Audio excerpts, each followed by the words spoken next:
Bien, amigos televidentes, aquí estamos con Janel Ferreras, quien nos está acompañando en el programa de hoy y que está manejando con mucha prudencia y con mucha inteligencia y demostrando tener conocimiento más que suficiente sobre el conflicto en Medio Oriente. La parte que corresponde al conflicto está entre Rusia y Ucrania, lo vamos a dejar para otro programa. Pero vamos a terminar, Janel, con tu tema sobre el conflicto Hamas e Israel. Mira, el 7 de octubre de este año, un grupo de judíos estaba celebrando el Shabbat. El Shabbat era la celebración de la lectura de los 5 primeros libros de la Biblia, el Pentateuco, donde está Éxodo, Génesis, Deuteronomio, los 5 primeros libros de la Biblia. Resulta que un grupo de israelitas se fueron al territorio de un aeropuerto semi-abandonado en el desierto a celebrar una fiesta que se llamó la Fiesta de la Paz. Si nosotros vamos a evaluar el conflicto que sucede ahora desde el aspecto cristianos que son minoría en Israel, porque el 85% son judíos y no reciben ni creen en Cristo, lo ven como simplemente un profeta. O sea que los que tenemos la conciencia de que Jesús es el Hijo de Dios en la mayoría de Europa y de América, tenemos una concepción distinta a los que viven en Israel. En Israel creen en el judaísmo. Esos que estaban en la fiesta del 7 de octubre, en el territorio del desierto, era una fiesta de degradación. En esa fiesta se estaban besando hombre con hombre, mujeres con mujeres, bebiendo alcohol, fumando droga, y era en medio de una celebración cuando los paracaidistas y parapentes de Hamas aterrizaron en ese lugar y cometieron esa masacre. Entonces, si lo vamos a enfocar desde un aspecto bíblico religioso, Dios, el Dios de Israel, rechaza ese tipo de comportamiento. Sobre todo cuando se echa el hombre con el hombre y la mujer con la mujer.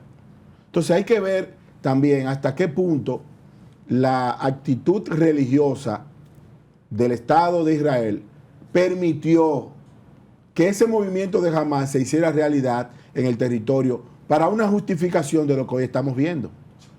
Porque el que planifica eso sale de dos grupos al mismo tiempo. Sale de los terroristas de Hamas y sale de las lesbianas y homosexuales que quieren colocar dentro del territorio de Israel un territorio de la comunidad LGTBQ, qué sé yo, cuántas letras más. Cuando en realidad hay de la Liga Islámica, de la Liga de Países Islámicos en la península, hay 11 países que dan como pena de muerte a aquella persona que sea homosexual. Escuchen bien los radicales que están por ahí, por esa área. ¿Cuál es el problema actual? Es que el conflicto va en escalada, porque va a entrar en el escenario la milicia de Hezbollah, que ha sido un frente histórico que tiene Israel en la parte norte y que está siendo financiada por nada más y nada menos que Irán, que es un país que tiene armamento nuclear. Sí, sí. Entonces, Irán, Irak, Emiratos Árabes, Egipto, Siria y Libia están del lado de Palestina.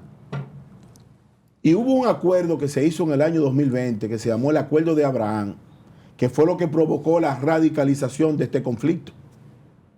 Ese acuerdo lo firmaron Estados Unidos, Israel y Emiratos Árabes Unidos. La mayoría de los árabes han tenido un cerco en torno al pueblo de Israel. Pero la realidad es que la matanza que está sucediendo en Palestina, el mundo tampoco lo puede apoyar. Yo creo que hay que buscar un mecanismo de cómo, a través de un cordón humanitario, porque la Franja de Gaza es una cárcel. Es una cárcel. No tiene ningún tipo de acceso, de salida, que no sea controlada por los israelitas. Y el que da acceso a Egipto también está siendo controlada por Israel.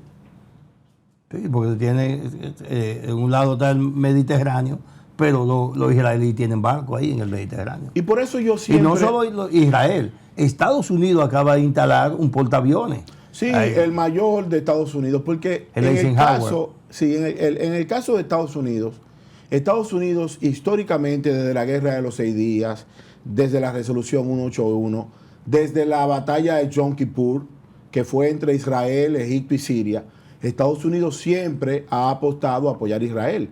Por eso se dice que Estados Unidos es un país satélite de Israel o Israel es un país satélite de Estados Unidos, porque siempre entra en conflicto. Y fue muy, pero muy sospechoso que el portaavión de mayor poderío del mundo estuviera tan cerca del conflicto.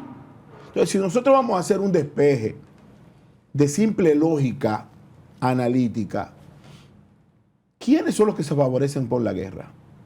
Por las tensiones de China y Taiwán, por los conflictos de Rusia y Ucrania, por la guerra de Israel y Palestina. ¿Quiénes son los que se benefician?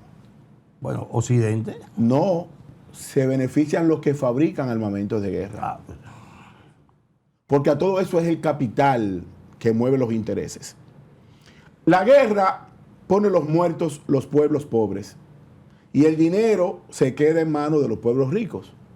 Y mientras yo pueda construir un misil que cueste $1 millón para destruir una edificación que cueste 5,000 pesos dominicanos, entonces el negocio es rentable.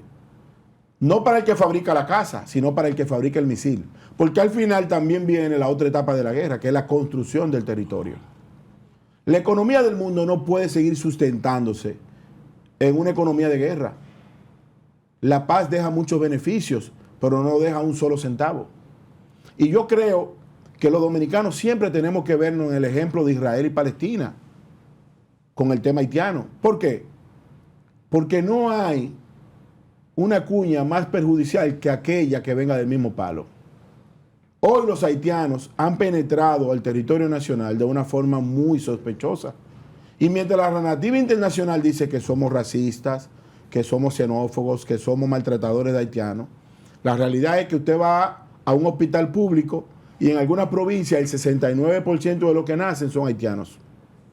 Si usted va a los servicios de condominio, el 90% de los que cuidan a los edificios son haitianos, con el agravante de que cada dominicano tiene un haitiano favorito. Cada dominicano tiene un haitiano que lo protege.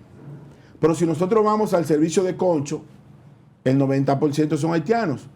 Si vamos a ver los coqueros, los que venden coco de agua en las calles, el 99% son haitianos. con machete, que son navajas.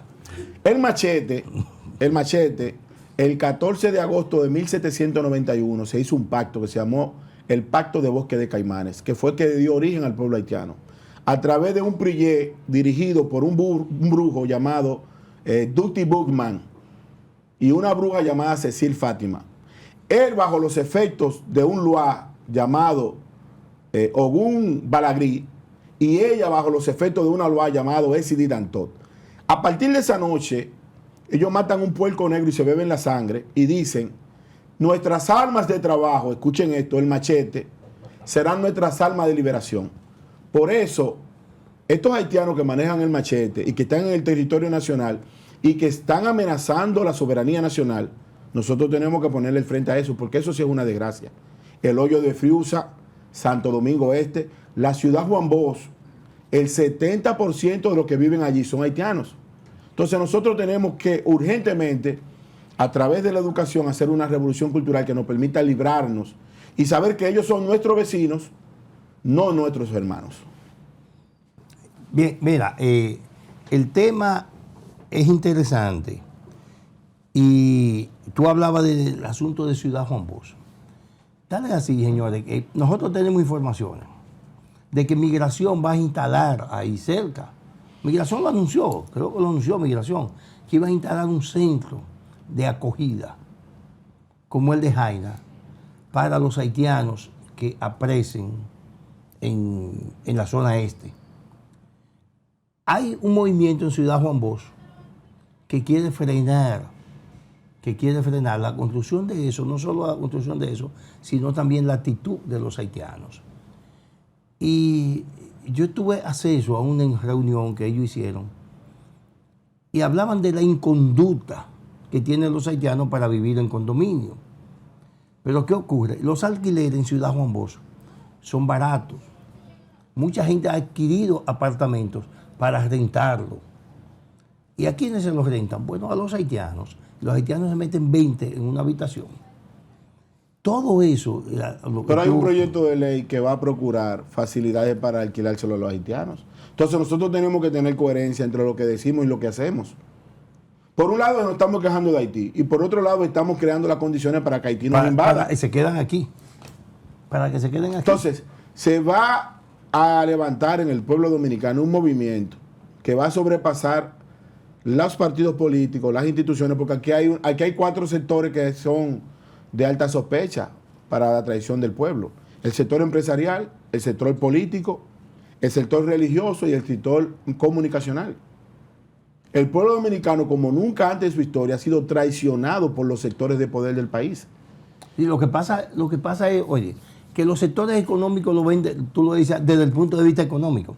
Si para mí es rentable tener 20 haitianos ahí, es más rentable tener 20 haitianos que 20 dominicanos.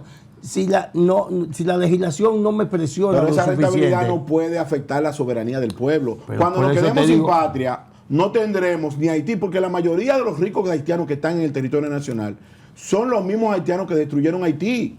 Y hoy andan aquí con vehículos, con placas, y están en los supermercados, usted lo ve, no, todos los días. Y tienen inversiones en muchísimas empresas. Claro. Aquí, inversiones y aquí hay muchos ricos haitianos que viven aquí en empresas que están a nombre de dominicanos, pero el capital es de ellos. Amigos televidentes, llegamos al final ya de otro programa más, Coloquio Cultural. Darle las gracias a Janel Ferreras por estar con nosotros, por compartir toda su sapiencia en estos aspectos. Y a ustedes, invitarlos para el próximo sábado a las 11 de la mañana, nos sintonicen de nuevo aquí en EN Televisión.